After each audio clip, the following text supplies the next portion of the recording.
ಮೇಷರಾಶಿಯವರಿಗೆ ವಾರಾಹಿ ರಹಸ್ಯ ವಿಚಾರಗಳನ್ನು ಈ ಒಂದು ವಿಡಿಯೋದಲ್ಲಿ ನಾನು ನಿಮಗೆ ತಿಳಿಸಲಿದ್ದೇನೆ. ಬಹಳ ಇಂಪಾರ್ಟೆಂಟ್ ವಿಚಾರ, ಬಹಳ ಪ್ರಮುಖವಾದ, ನಿಮಗೆ ಗೊತ್ತಿಲ್ಲದೆ ಇರುವಂಥ ನಿಗೂಢವಾದಂತಹ ಒಂದು ಆರಾಧನೆ ವಾರಾಹಿ ಅಮ್ಮನವರ ಆರಾಧನೆ.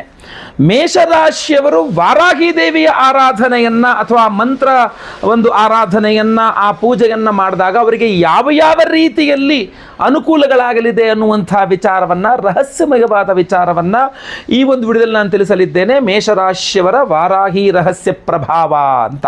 ಸೊ ಪ್ರತಿಯೊಬ್ಬ ಮೇಷರಾಶಿಯವರಿಗೆ ಬಹಳ ಇಂಪಾರ್ಟೆಂಟ್ ವಿಡಿಯೋ. ದಯವಿಟ್ಟು ನೀವೇನು ಮಾಡಬೇಕು ನಿಮಗೆ ಗೊತ್ತಿದೆ. WhatsApp, Facebook, messenger, Telegram, Instagram ಎಲ್ಲ ಕಡೆ ಸಾಮಾಜಿಕ ಜಾಲತಾಣಗಳಲ್ಲಿ ಪ್ರತಿಯೊಬ್ಬ ಮೇಷರಾಶಿಯವರಿಗೆ ಈ ವಿಡಿಯೋ ರೀಚ್ ಆಗೋ ಥರ ದಯವಿಟ್ಟು ವಿಡಿಯೋನ ಶೇರ್ ಮಾಡಲಿಕ್ಕೆ ಮರಿಬೇಡಿ. ನೀವಿನ್ನೂ ಸಬ್ಸ್ಕ್ರೈಬ್ ಮಾಡ್ಕೊಳ್ಳಿ ಅಂದರೆ ದಯವಿಟ್ಟು ಕೆಳಗೆ ಸಬ್ಸ್ಕ್ರೈಬ್ ಅಂತ ಬಟನ್ ಇರುತ್ತೆ, ಸಬ್ಸ್ಕ್ರೈಬ್ ಮಾಡಿಕೊಂಡು ಬೆಲ್ ಬಟನ್ ಹೊತ್ಕೊಂಡು ಆಲ್ ಅಂತ ಮಾಡಲಿಕ್ಕೆ ಮರಿಬೇಡಿ. ಅಷ್ಟೇ ಅಲ್ಲ, ಫೇಸ್ಬುಕ್ಕಲ್ಲಿ ನೋಡ್ತಾ ಇದ್ದಾರೆ, ನಮ್ಮ ಪೇಜನ್ನು ಫಾಲೋ ಮಾಡಲಿಕ್ಕೆ ದಯವಿಟ್ಟು ಮರಿಬೇಡಿ. ನೋಡಿ, ನೀವು ಮೇಷರಾಶಿಯವರಾಗಿದ್ದು ನಿಮಗೆ ಶತ್ರುಗಳ ಮೇಲೆ ಜಯ ಬೇಕು ಅಂತಂದರೆ, ಯಾಕೆ ಅಂತಂದರೆ ಈ ಯಾವ ಮೇಷರಾಶಿಯವರು ವಾರಾಹಿ ಅಮ್ಮನವರ, ಅದರಲ್ಲೂ ಶತ್ರು ನಿಗ್ರಹ ವಾರಾಹಿ ಅಮ್ಮನವರ ಆರಾಧನೆ ಮಾಡ್ತಾರೋ ಅವರ ಶತ್ರುಗಳು ದುರ್ಬಲರಾಗ್ತಾರೆ. ಅವರ ಎದುರುಗಡೆ ಇರ್ತಕ್ಕಂಥ ಶತ್ರುಗಳು ಇರ್ತಾರಲ್ಲ, ಅವರು ದುರ್ಬಲರಾಗ್ತಾರೆ. ಕಾನೂನು, ವ್ಯವಹಾರ ಅಥವಾ ಕೆಲಸದ ಸ್ಥಳದಲ್ಲಿ ಏನು ವಿರೋಧಿಗಳು ಇರ್ತಾರಲ್ಲ ಅವರೆಲ್ಲ ತಣ್ಣಗಾಗ್ತಾರೆ. ಬಹಳ ಜನ ಕೇಳ್ತಾರೆ, ಸರ್ ನಮ್ಮ ಆಫೀಸಲ್ಲಿ ಇದ್ದಾರೆ ಸರ್, ಅವ್ರ ಪಾಡಿಗೆ ಅವ್ರು ತಣ್ಣಗಿದ್ಬಿಟ್ರೆ ಸಾಕು, ಸುಮ್ಮನೆ ಸಿಕ್ಕಾಪಟ್ಟೆ ಕಿರಿಕಿರಿ ಕೊಡ್ತಾರೆ, ಸಿಕ್ಕಾಪಟ್ಟೆ ತೊಂದರೆ ಕೊಡ್ತಾರೆ ನನಗೆ ಅಂತ ಹೇಳ್ತಿರ್ತೀರಲ್ಲ. ಅಥವಾ ಕಾನೂನು ಸಮಸ್ಯೆಗಳಲ್ಲಿ ಸಿಲುಕೊಂಡಿರ್ತೀರಾ, ಅವರು ತುಂಬ ಹಿಂಸೆ ಕೊಡ್ತಿದ್ದಾರೆ ಅಂತ ಹೇಳ್ಬಿಟ್ಟು ಕೇಸ್ಗಳು ಹಾಕ್ಬಿಟ್ಟು ತೊಂದರೆ ಕೊಡ್ತಾ ಇದ್ದಾರೆ ಅಂತ ಹೇಳಿ ಅವ್ರು ತಣ್ಣಗಾಗ್ಬಿಟ್ಟು ಸುಮ್ಮನೆ ಕೂತ್ಕೊಂಡ್ರೆ ಸಾಕಪ್ಪ ಅಂತೀರ. ವ್ಯವಹಾರಗಳಲ್ಲಿ ಬಹಳಷ್ಟು ಜನ ಮೋಸ ಮಾಡ್ತಿರ್ತಾರೆ ನಿಮಗೆ ಶತ್ರುಗಳು. ಸುಮ್ಮನೆ ಆಗ್ಬಿಟ್ಟು ನನ್ನ ಪಾಡಿ ನನ್ನ ವ್ಯವಹಾರ ಮಾಡೋಕ್ಕೆ ಬಿಟ್ಕೊಟ್ರೆ ಸಾಕಪ್ಪ ಅಂತ ಅನಿಸ್ತಾ ಇದೆ ಅಂತ ಹೇಳ್ಬಿಟ್ಟು.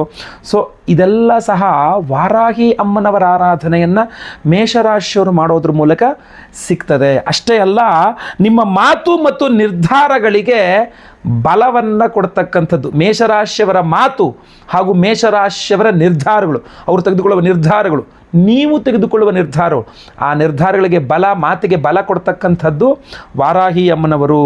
ಇನ್ನು ಇದೇ ವಾರಾಹಿ ಅಮ್ಮನವರನ್ನ ಮೇಷರಾಶಿಯವರು ಏನು ಆರಾಧನೆ, ವಿಶೇಷ ಪೂಜೆ ಮಾಡಿದ್ರೆ ಆರಂಭಿಸಿದ ಕೆಲಸಗಳು, ಅಂದರೆ ಮೇಷರಾಶಿ ಏನೋ ಒಂದಿಷ್ಟು ಕೆಲಸಗಳು ಸ್ಟಾರ್ಟ್ ಮಾಡಿರ್ತೀರಲ್ಲ, ಅಕಸ್ಮಾತ್ ಏನೋ ಅಡ್ಡಿ ಆತಂಕಗಳು ಬಂದ್ಬಿಟ್ಟು ನಿಂತೋಗಿದೆ ಅಂತವಲ್ಲ, ವಾರಾಹಿ ಅಮ್ಮನವರ ಶಕ್ತಿಯಿಂದ ಮೇಷರಾಶಿಯವರು ಯಾವುದೇ ಕೆಲಸಗಳನ್ನು ಆರಂಭಿಸಿದರೂ ಸಹ ಅದು ನಿಲ್ಲೋದೇ ಇಲ್ಲ. ಅಡ್ಡಿ ಆತಂಕಗಳೆಲ್ಲ ಮಾಯವಾಗಿಬಿಡುತ್ತೆ. ಕೆಲಸದಲ್ಲಿ ಇದ್ದ ಅಡೆತಡೆಗಳು ಕಡಿಮೆ ಆಗುತ್ತೆ. ನಿಂತಿದ್ದ ಕಾರ್ಯಗಳು ಪುನಃ ಆರಂಭವಾಗುತ್ತೆ. ನಿಂತೇ ಹೋಯ್ತು ಗುರುಗಳೇ, ಯಾವುದೋ ಒಂದು ಕೆಲಸಕ್ಕೆ ಇದು ಮಾಡ್ಕೊಂಡಿದ್ದೆ, ಅದು ನಿಂತೇ ಹೋಯ್ತದು. ಇಲ್ಲ, ವಾರಾಹಿ ಅಮ್ಮನವರ ಆರಾಧನೆಯನ್ನು ಮೇಷರಾಶಿಯವರು ಮಾಡಿದ್ರೆ ಪುನಃ ಅದು ಕೆಲಸ ಆರಂಭವಾಗುತ್ತೆ. ಆತ್ಮವಿಶ್ವಾಸ, ಏನೋ ಗುರುಗಳೇ ಮನ್ಸಿಗೆ ಬೇಜಾರು, ಆತ್ಮವಿಶ್ವಾಸನೇ ಇಲ್ದಂಗೆ ಆಗ್ಬಿಟ್ಟಿದೆ, ಏನು ಮಾಡಬೇಕು ಅಂತಲೇ ಗೊತ್ತಾಗ್ತಾ ಇಲ್ಲ, ಒಂಥರ ಇದೀನಿ ಅಂತಾರಲ್ಲ, ಆತ್ಮವಿಶ್ವಾಸವನ್ನು ಜಾಸ್ತಿ ಮಾಡುವಂತಹದ್ದು ಮೇಷರಾಶಿಯವರಿಗೆ ವಾರಾಹಿ ಅಮ್ಮನವರು. ಇನ್ನು ಮುಂದೆ ಮೇಷರಾಶಿಯವರ ಅಧಿಪತಿ ಕುಜಗ್ರಹ, ಮೇಷರಾಶಿಗೆ ಅಧಿಪತಿ ಕುಜಗ್ರಹ. ಕುಜಗ್ರಹನಿಗೆ ಶಕ್ತಿ ವಾರಾಹಿ ದೇವಿಯ ತಂತ್ರಶಕ್ತಿ ಸೇರಿದಾಗ, ಕುಜನ ಶಕ್ತಿ, ವಾರಾಹಿ ದೇವಿಯ ಶಕ್ತಿ ಅದೆರಡೂ ಜಾಯ್ನ್ ಆಗುತ್ತೆ. ನೀವೇನಾದ್ರು ಮೇಷರಾಶಿಯವರು ವಾರಾಹಿ ಅಮ್ಮನವರ ಆರಾಧನೆ ಮಾಡಿದ್ರೆ ಅವಾಗೇನಾಗುತ್ತೆ, ಧೈರ್ಯ ಮತ್ತು ತೀರ್ಮಾನ ತೆಗೆದುಕೊಳ್ಳುವ ಶಕ್ತಿ ಜಾಸ್ತಿ ಆಗುತ್ತೆ, ಭಯ ನಿವಾರಣೆ ಆಗುತ್ತೆ, ಮಾನಸಿಕ ಒತ್ತಡಗಳು ಕಡಿಮೆ ಆಗುತ್ತೆ, ನಾಯಕತ್ವದ ಗುಣಗಳು, ಲೀಡರ್ಶಿಪ್ ಕ್ವಾಲಿಟೀಸ್ ಜಾಸ್ತಿ ಆಗುತ್ತೆ ಮೇಷರಾಶಿಯವರಿಗೆ ಏನು ಮಾಡಿದ್ರೆ ಈ ಒಂದು ವಾರಾಹಿ ಅಮ್ಮನವರ ಆರಾಧನೆಯಿಂದ. ಇನ್ನು ದುಷ್ಟ ಶಕ್ತಿ ಮತ್ತು ದೃಷ್ಟಿ ನಿವಾರಣೆ ಆಗುತ್ತೆ. ದೃಷ್ಟಿ, ಮಾಟಮಂತ್ರ, ದುಷ್ಟಶಕ್ತಿ ಪರಿಣಾಮಗಳೆಲ್ಲ ಕಡಿಮೆ ಆಗುತ್ತೆ. ಮನೆಯಲ್ಲಿ ಶಾಂತಿ, ಮನೆಯಲ್ಲೇ ದೊಡ್ಡ ನೆಮ್ಮದಿ ಇಲ್ಲ ಗುರುಗಳೇ ಮನೆಯಲ್ಲಿ ಅಂತಿರಲ್ಲ, ಮನೆಯಲ್ಲಿ ಶಾಂತಿ ಮತ್ತು ನಿಮ್ಮ ರಕ್ಷಣೆ ಅದು ತುಂಬ ಚೆನ್ನಾಗಿರುತ್ತೆ. ಅಷ್ಟೇ ಅಲ್ಲ, ಮೇಷರಾಶಿಯವರು ಈ ಒಂದು ಅಮ್ಮನವರ, ವಾರಾಹಿ ಅಮ್ಮನವರ ಆರಾಧನೆಯಿಂದ ಉದ್ಯೋಗದಲ್ಲಿ ಪ್ರಗತಿ, ವ್ಯವಹಾರದಲ್ಲಿ ಲಾಭ, ಹೊಸ ಅವಕಾಶಗಳು ಸಿಗ್ತಕ್ಕಂತಹ ಚಾನ್ಸಸ್, ಹೊಸ ಹೊಸ ಅವಕಾಶಗಳು ಸಿಗ್ತದೆ ಅಂಥೇಳಿ ಅದು ಹೆಚ್ಚಾಗುತ್ತೆ. ಇನ್ನು ಕೊನೆಯದಾಗಿ ಕುಟುಂಬ ಮತ್ತು ಸಮಾಜದಲ್ಲಿ ಗೌರವ. ನಿಮ್ಮ ಮಾತಿಗೆ ಬೆಲೆ ಬಂತು ಅಂತಂದರೆ ಕುಟುಂಬ, ನಿಮ್ಮ ಕುಟುಂಬದಲ್ಲಿ ಹಾಗೂ ಸಮಾಜದಲ್ಲಿ ಹೊರಗಡೆ ಕಡೆ ನಿಮಗೆ ಗೌರವ ಜಾಸ್ತಿ ಆಗ್ತದೆ, ನಾಯಕತ್ವದ ಸ್ಥಾನಮಾನಗಳು ಚೆನ್ನಾಗಿ ಸಿಗ್ತದೆ. ಸೊ ಇಂತಹ ಒಂದು ಅತ್ಯದ್ಭುತವಾದಂತಹ ಒಂದು ವಾರಾಹಿ ಅಮ್ಮನವರ ವಿಶೇಷ ಆರಾಧನೆಯನ್ನು ಯಾವ ಥರ ಮಾಡಬೇಕು ಅನ್ನುವಂಥದ್ದು ನೋಡಿ. ಮೇಷರಾಶಿಯವರು ಬಹಳ ಮುಖ್ಯವಾಗಿ ವಾರಾಹಿ ಅಮ್ಮನವರಿಗೆ ಈ ವಿಡಿಯೋ ಎಂಡಲ್ಲಿ ನಾನು ಆ ವಾರಾಹಿ ಅಮ್ಮನವರ ಮಂತ್ರವನ್ನು ಕೂಡ ಹೇಳ್ತೇನೆ ನಿಮಗೆ. ಅದನ್ನು ಪ್ರತಿದಿನ ಸಾಯಂಕಾಲದಲ್ಲಿ ಅಥವಾ ಸಂಧ್ಯಾಕಾಲದಲ್ಲಿ ರಾತ್ರಿಯ ಸಮಯದಲ್ಲಿ ನೀವು ಒಂದು ಸಲ ಕೈಕಾಲು ಮುಖ ತೊಳ್ಕೊಂಬಂದು ಅಥವಾ ಸ್ನಾನ ಮಾಡಿಕೊಂಡ್ರೆ ಇನ್ನೂ ಉತ್ತಮ, ಅತ್ಯುತ್ತಮ. ದೇವ್ರ ಮನೇಲಿ ದೀಪ ಹಚ್ಕೊಂಡು ನೀವು ಕೆಳಗಡೆ ಕೂತ್ಕೊಂಡು ನೀವು ಆ ಮಂತ್ರವನ್ನು ಪುನಃ ಪುನಃ ಪುನಃ ಶ್ರವಣ ಕೇಳಿಸ್ಕೊಳ್ತಾ ಇರಬೇಕು. ಮಿನಿಮಮ್ ಒಂದು 28 ಬಾರಿಯೋ 108 ಬಾರಿಯೋ ದೇವ್ರ ಮನೇಲಿ ಒಂದು ತುಪ್ಪದ ದೀಪವನ್ನು ಹಚ್ಕೊಂಡು ಆ ದೀಪದ ಮುಂದೆ ಕೂತ್ಕೊಂಡು ಈ ಮಂತ್ರವನ್ನು ಪುನಃ ಪುನಃ ಪುನಃ ಪುನಃ ಕೇಳಿಸ್ಕೊಂಡು ವಾರಾಹಿ ದೇವ್ಯೈ ನಮಃ ಅಂತ ಪ್ರಾರ್ಥನೆ ಮಾಡ್ಕೊಂಡಿರ್ತೀಯಲ್ಲ, ಅತ್ಯದ್ಭುತವಾದಂತಹ ಶಕ್ತಿ ಕೊಡುತ್ತೆ. ಈಗ ನಾನೇನು ಹೇಳಿದ್ದೀನಲ್ಲ, ಈ ಎಲ್ಲ ಕೆಲಸಗಳು ನಿಮ್ಮ ಕಾರ್ಯಗಳು ತುಂಬ ಚೆನ್ನಾಗಾಗತ್ತೆ. ಇಲ್ಲ ಇನ್ನೂ ಪವರ್ಫುಲ್ ಆಗಿ ಏನಾದ್ರು ನೀವೇ ಮಾಡಿಕೊಡಿ ಗುರುಗಳೇ ಅಂದರೆ ನಿಮಗೋಸ್ಕರ ನಾವು ವಿಶೇಷವಾಗಿ ಪರಿಹಾರ ಮಾಡಿ ಅದ್ಭುತವಾದ ಪ್ರಸಾದವನ್ನು ಕೊಡ್ತಾ ಇದ್ದೇವೆ. ಇಷ್ಟೆಲ್ಲ ಶಕ್ತಿಶಾಲಿ ವಾರಾಹಿ ದೇವಿಗೆ ಆರಾಧನೆಯನ್ನು ಹೋಮದ ಮೂಲಕವಾಗಿ ಮಾಡ್ತೀವಿ. ವಾರಾಹಿ ಹೋಮವನ್ನೇ ಮಾಡ್ತೀವಿ ಅಂದರೆ ಅಮಾವಾಸ್ಯೆಯಲ್ಲಿ ಮಾಡ್ತಕ್ಕಂಥದ್ದು ಅತ್ಯದ್ಭುತವಾದಂತಹ ಶಕ್ತಿಯುತವಾದ ಪರಿಹಾರವಾಗಿರುತ್ತೆ. ನಿಮಗೋಸ್ಕರ, ನಿಮ್ಮ ಎಲ್ಲ ಸಮಸ್ಯೆಗಳ ಪರಿಹಾರಕ್ಕೋಸ್ಕರ ಇಲ್ಲಿ ತನಕ ನಾನು ನಿಮಗೆ ಏನೇನು ಪರಿಹಾರ ಆಗುತ್ತೆ ವಾರಾಹಿ ಅಮ್ಮನವರ ಆರಾಧನೆ ಅಂತ ಹೇಳಿದನಲ್ಲ, ಆ ಒಂದು ಸಮಸ್ಯೆಗಳ ಪರಿಹಾರವಾಗಿ ನಿಮಗೆ ಅನುಕೂಲವಾಗಬೇಕು ಅನ್ನುವ ದೃಷ್ಟಿಯಿಂದ ಇದೇ 18ನೇ ತಾರೀಕು ಯುಗಾದಿ ಅಮಾವಾಸ್ಯೆಯ ದಿವಸ ಅಂದರೆ 19ನೇ ತಾರೀಕು ಬೆಳಗ್ಗೆ ಯುಗಾದಿ ಇದೆ. ಅವತ್ತು ಬೆಳಗ್ಗೆ ಅಮಾವಾಸ್ಯೆನೂ ಇದೆ, ಅಮಾವಾಸ್ಯೆ ಬೇಗ ಮುಗಿದೋಗುತ್ತೆ. ಯುಗ ಪಾಡ್ಯ ಪರಾಭವ ನಾಮ ಸಂವತ್ಸರದ ಪಾಡ್ಯವೂ ಸಹ ಆರಂಭವಾಗ್ಬಿಡುತ್ತೆ. ಮೊದಲನೇ ತಿಂಗಳು ಮೊದಲನೇ ದಿವಸವೂ ಸಹ ಆರಂಭವಾಗ್ಬಿಡುತ್ತೆ. ಸೊ ಆದ್ದರಿಂದ ಅವತ್ತಿನ ದಿವಸ ಮಾಡಲಿಕ್ಕಾಗಲ್ಲ, ಹಿಂದಿನ ದಿವಸವೇ ಮಾಡಬೇಕು. ಯಾಕೆಂದರೆ ನಿಶೀಥ ಕಾಲ, ರಾತ್ರಿ ಕಾಲದಲ್ಲಿ ಮಾಡಬೇಕು ಅನ್ನುವ ದೃಷ್ಟಿಯಿಂದ 18ನೇ ತಾರೀಕು ಸಂಧ್ಯಾಕಾಲ ಸೂರ್ಯಾಸ್ತದ ಸಮಯದ ನಂತರ ನಮ್ಮ ಯಾಗಶಾಲೆಯಲ್ಲಿ ನಾವು ಶತ್ರು ನಿಗ್ರಹ ವಾರಾಗಿ ಹೋಮವನ್ನು ಮಾಡ್ತಾ ಇದ್ದೇವೆ. ಈ ಅತ್ಯಂತ ಶಕ್ತಿಶಾಲಿ ಶತ್ರು ನಿಗ್ರಹ ವಾರಾಗಿ ಹೋಮವನ್ನು ಮಾಡಿ ಈ ವಿಶೇಷವಾಗಿರತಕ್ಕಂತಹ ಅಷ್ಟದಿಗ್ಬಂಧನ ಮಹಾವಾರಾಹಿ ರಕ್ಷಾ ಉಂಗುರವನ್ನು ಕೊಡ್ತಾ ಇದ್ದೇವೆ ಪ್ರತಿಯೊಬ್ಬರಿಗೂ ಸಹ. ಅಷ್ಟೇ ಅಲ್ಲ, ಯಾಕೆ ಅಂತ ನೋಡಿ, ಅವತ್ತಿನ ದಿವಸ ಶತ್ರು ನಿಗ್ರಹ ವಾರಾಗಿ ಹೋಮ ಅಷ್ಟೇ ಅಲ್ಲ, ಇನ್ನೂ ಮಿಕ್ಕಿದಾದಂಥ ಹೋಮಗಳು, ಇನ್ನೂ ಹೆಚ್ಚಿನದಾದಂಥ ಹೋಮಗಳನ್ನು ಮಾಡ್ತಾ ಇದ್ದೇವೆ. ಆ ಹೋಮಗಳು ಯಾವುದಪ್ಪ ಅಂತಂದರೆ ಅಷ್ಟದಿಗ್ಬಂಧನ ಮಹಾಸುದರ್ಶನ ಹೋಮ. ಇದರಲ್ಲಿ ಸ್ಪಷ್ಟವಾಗಿ ಈ ಉಂಗುರವನ್ನು ನಿಮಗೆ 8 ದಿಕ್ಕುಗಳಲ್ಲೂ ನಿಮಗೆ ರಕ್ಷಣೆ ಕೊಡ್ತಕ್ಕಂಥ 8 ತ್ರಿಶೂಲಾದಿಗಳನ್ನು ನೋಡ್ಬೋದು, ವಿಭಿನ್ನವಾದಂಥದ್ದು. ಸೊ ಅಂಥ ವಿಶೇಷವಾದ ಅಷ್ಟದಿಗ್ಬಂಧನ ಮಹಾಸುದರ್ಶನ ಹೋಮದಲ್ಲಿ ಈ ಒಂದು ಅದ್ಭುತವಾದ ಉಂಗುರ ಎನರ್ಜೈಸ್ ಮಾಡ್ತೇವೆ. ಜೊತೆಗೆ ಮುಖ್ಯವಾಗಿ ನಾವು ಶತ್ರು ನಿಗ್ರಹ ವಾರಾಗಿ ಹೋಮದಲ್ಲಿ ಇದನ್ನು ಎನರ್ಜೈಸ್ ಮಾಡ್ತೇವೆ. ಅಷ್ಟೇ ಅಲ್ಲ, ಇನ್ನೂ ಮುಖ್ಯವಾಗಿ ಅಘೋರಾಸ್ತ್ರ ಹೋಮ. ಅಘೋರಾಯ ನಮಸ್ತುಭ್ಯಂ ಘೋರಾಘೋರಧರಾಯ ಚ ಘೋರ ಮೃತ್ಯು ವಿನಾಶಾಯ ಅಘೋರಾಯ ನಮೋ ನಮಃ ಅಂತ ಭೂತ ಪ್ರೇತ ಪಿಶಾಚಾದೀನ್ ಭಕ್ಷಯಂತಂ ಮಹಾಪ್ರಭುಂ ಅಂತ ಹೇಳ್ತಾರೆ.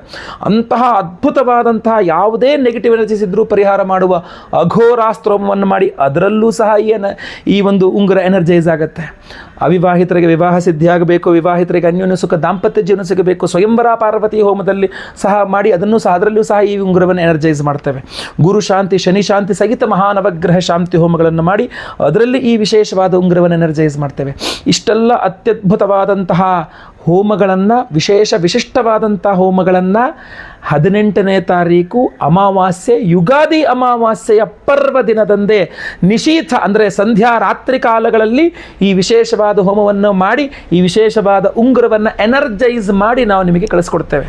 ಸೊ ಸಂಕಲ್ಪ ಸೇವೆಗೆ ನೀವು ಹೆಸರು ಕೊಡ್ತಕ್ಕಂಥವ್ರು ದಯವಿಟ್ಟು ಸ್ಕ್ರೀನ್ ಮೇಲೆ ಕಾಣುವಂಥ ನಂಬರ್ಗೆ ನಿಮ್ಮ ಹೆಸರು, ಗೋತ್ರ ಗೊತ್ತಿದ್ರೆ, ನಕ್ಷತ್ರ ಗೊತ್ತಿದ್ರೆ, ರಾಶಿ ಗೊತ್ತಿದ್ರೆ ಕಳಿಸಿ. ಇಲ್ಲ ಅಂತಂದ್ರೆ ನಿಮ್ಮ ಹೆಸರು ಗೊತ್ತಿದೆ, ವಿಳಾಸ ಗೊತ್ತಿದೆ, ವಿಳಾಸ ಬಹಳ ಇಂಪಾರ್ಟೆಂಟಾಗಿ ಕಳಿಸಿ, ಪ್ರಸಾದ ಕಳಿಸ್ಕೊಡ್ಬೇಕಾಗ್ತದೆ. ಸೊ ಆದ್ದರಿಂದ ಸ್ಕ್ರೀನ್ ಮೇಲೆ ಕಾಣುವಂಥ ನಂಬರ್ಗೆ ನಿಮ್ಮ ವಿವರಗಳನ್ನು ಬೇಗ ವಾಟ್ಸಪ್ ಮಾಡ್ಕೊಳ್ಳಿ. 18ನೇ ತಾರೀಕು ಅಮಾವಾಸ್ಯೆ ಸಾಯಂಕಾಲ, ಮಧ್ಯಾಹ್ನ ಸಾಯಂಕಾಲ ರಾತ್ರಿ ಇದೆ. ಸೊ ಲೈವಲ್ಲಿ ಅಮಾವಾಸ್ಯೆ ಸಮಯದಲ್ಲಿಯೇ ನಿಮ್ಮ ಹೆಸರು ಸಂಕಲ್ಪ ಆಗೋದನ್ನ ನೀವು ಲೈವಲ್ಲಿ ನೋಡ್ಕೊಳ್ಬಹುದು. ಎಲ್ಲ ಹೋಮಗಳನ್ನು ಲೈವಲ್ಲಿ ನೋಡ್ತೀರಾ. ಹಾಗೂ ಮರುದಿನ ಪ್ರಸಾದ ನಾವು ಪ್ಯಾಕ್ ಮಾಡಬೇಕಾಗ್ತದೆ. ರಾತ್ರಿ ಎಲ್ಲ ಹೋಮ ಆಗ್ತದೆ, ಮರುದಿನವೇ ಪ್ರಸಾದ ಪ್ಯಾಕ್ ಆಗ್ತಕ್ಕಂಥದ್ದು 19ನೇ ತಾರೀಕು, ಅವತ್ತು ಹಬ್ಬ. ಸೊ 20ನೇ ತಾರೀಕಿನಿಂದ ಆಚೆಗೆ ಎಲ್ಲ ಹೋಮಗಳ ಭಸ್ಮ, ಕುಂಕುಮಾರ್ಚನೆ, ಕುಂಕುಮ ಪ್ರಸಾದ ಜೊತೆಗೆ ಈ ವಿಶೇಷವಾಗಿರತಕ್ಕಂತಹ ವಾರಾಹಿ ಅಷ್ಟದಿಗ್ಬಂಧನ ಮಹಾವಾರಾಹಿ ರಕ್ಷಾ ಉಂಗುರವನ್ನು ನಿಮಗೆ ಸ್ಪೀಡ್ ಪೋಸ್ಟ್ ಮೂಲಕ ನಾವು ಕಳುಹಿಸಿಕೊಡ್ತೇವೆ. ಪ್ರತಿಯೊಬ್ಬರೂ ಸಹ ಇದನ್ನು ಧಾರಣೆ ಮಾಡಿಕೊಳ್ಬಹುದು. ನಿಮ್ಮ ಮಧ್ಯದ ಬೆರಳು, ಉಂಗುರದ ಬೆರಳು ಅಥವಾ ತೋರು ಬೆರಳು, ನಿಮ್ಮ ಬಲಗೈಯಲ್ಲಿ ಯಾವ ಬೆರಳು ಸೈಜ್ ಆಗುತ್ತೋ ಖಂಡಿತವಾಗಿ ಅದಕ್ಕೆ ಧಾರಣೆ ಮಾಡ್ಕೊಳ್ಳಿ. ಹೆಂಗಸರು, ಗಂಡಸರು ಪ್ರತಿಯೊಬ್ಬರೂ ಧಾರಣೆ ಮಾಡ್ಕೊಳ್ಬಹುದಾಗಿರ್ತದೆ. ಹಾಗೂ ಉಂಗುರ ಧಾರಣೆ ಮಾಡ್ಕೊಳ್ಳೋದ್ರಿಂದ ಬೇರೆ ಬೇರೆ ರಿಸ್ಟ್ರಿಕ್ಷನ್ಸ್ ಖಂಡಿತವಾಗಿ ಇರೋದಿಲ್ಲ. ಖಂಡಿತ ಸಂಕಲ್ಪ ಸೇವೆಗೆ ಸ್ಕ್ರೀನಲ್ಲಿ ಕಾಣುವಂಥ ನಂಬರ್ಗೆ ವಿವರಗಳನ್ನು ವಾಟ್ಸಪ್ ಮಾಡ್ಕೊಳ್ಳಿ. ಖಂಡಿತವಾಗಿ ಸಂಕಲ್ಪ ಸೇವೆ ಕೊಡಿ. ವಾರಾಹಿ ಅಮ್ಮನವರ ರಕ್ಷಣೆ ವಿಶೇಷವಾಗಿ ನಿಮ್ಮ ರಾಶಿಗೆ ನಿಮಗೆ ವಿಶೇಷವಾಗಿ ಸಿಗಲಿ. ನಿಮ್ಮ ಮೇಲೆ ಸದಾ ಸರ್ವದ ವಾರಾಹಿ ಅಮ್ಮನವರ ರಕ್ಷೆ ಇದ್ದೇ ಇರಲಿ ಅಂತ ಸಹ, ಹಾಗೂ ವಿಶೇಷವಾದ ವಾರಾಹಿ ಅಮ್ಮನವರ ಆ ವಿಶೇಷ ನಿಗೂಢ ಮಂತ್ರವನ್ನು ಈಗ ನಾನು ತಿಳಿಸಲಿದ್ದೇನೆ. ವಿಡಿಯೋ ಇಷ್ಟವಾದರೆ ದಯವಿಟ್ಟು ಲೈಕ್ ಮಾಡಲಿಕ್ಕೆ ಮರಿಬೇಡಿ. ಪ್ರತಿಯೊಬ್ಬರಿಗೂ ಈ ವಿಡಿಯೋ ರೀಚ್ ಆಗಬೇಕು. ನಿಮ್ಮ ರಾಶಿಯವರಿಗೆ WhatsApp, Facebook, messenger, Telegram, Instagram ಎಲ್ಲ ಕಡೆ ಸಾಮಾಜಿಕ ಜಾಲತಾಣಗಳಲ್ಲಿ ಈ ವಿಡಿಯೋನ ಶೇರ್ ಮಾಡಿ ದಯವಿಟ್ಟು ಎಲ್ಲರಿಗೂ ಸಿಗೋ ಥರ. ಹಾಗೂ ನೀವಿನ್ನು ಸಬ್ಸ್ಕ್ರೈಬ್ ಮಾಡ್ಕೊಳ್ಳಿ, ನಮ್ಮ ಚಾನಲ್ ಸಬ್ಸ್ಕ್ರೈಬ್ ಮಾಡ್ಕೊಂಡು ಬೆಲ್ ಬಟನ್ ಹೊತ್ಕೊಂಡು ಆಲ್ ಮಾಡಲಿಕ್ಕೆ ಮರಿಬೇಡಿ. ಫೇಸ್ಬುಕ್ಕಲ್ಲಿ ನೋಡ್ತಾ ಇದ್ದಾರೆ, ನಮ್ಮ ಪೇಜ್ ಫಾಲೋ ಮಾಡ್ಕೊಂಡಿಲ್ಲ ಅಂದರೆ ದಯವಿಟ್ಟು ನಮ್ಮ ಪೇಜನ್ನು ಫಾಲೋ ಮಾಡ್ಕೊಳ್ಳಿ. ವಿಶೇಷ ಪ್ರಶ್ನೆಗಳಿದ್ದರೆ ಕಮೆಂಟ್ ಮಾಡಿ. ಮುಂದಿನ ವಿಡಿಯೋದಲ್ಲಿ ಮತ್ತೆ ಪುನಃ ಸಿಗ್ತೇನೆ. ಎಲ್ಲರಿಗೂ ಸಹ ಒಳ್ಳೆಯದಾಗಲಿ. ಲೋಕ ಸಮಸ್ತ ಸುಖಿನೋ ಭವಂತು. ನಾರಾಯಣ ನಾರಾಯಣ ನಾರಾಯಣ. ಓಂ ಐಂ ವಿಶಾಲೆ ಹ್ರೀಂ ಶ್ರೀಂ ಕ್ಲೀಂ ಸ್ವಾಹಾ. ಓಂ ಐಂ ವಿಶಾಲೆ ಹ್ರೀಂ ಶ್ರೀಂ ಕ್ಲೀಂ ಸ್ವಾಹಾ. ಓಂ ಐಂ ವಿಶಾಲೆ ಹ್ರೀಂ ಶ್ರೀಂ ಕ್ಲೀಂ ಸ್ವಾಹಾ. ಓಂ ಐಂ ವಿಶಾಲೆ ಹ್ರೀಂ ಶ್ರೀಂ ಕ್ಲೀಂ ಸ್ವಾಹಾ. ಓಂ ಐಂ ವಿಶಾಲೆ ಹ್ರೀಂ ಶ್ರೀಂ ಕ್ಲೀಂ ಸ್ವಾಹಾ. ಓಂ ಐಂ ವಿಶಾಲೆ ಹ್ರೀಂ ಶ್ರೀಂ ಕ್ಲೀಂ ಸ್ವಾಹಾ.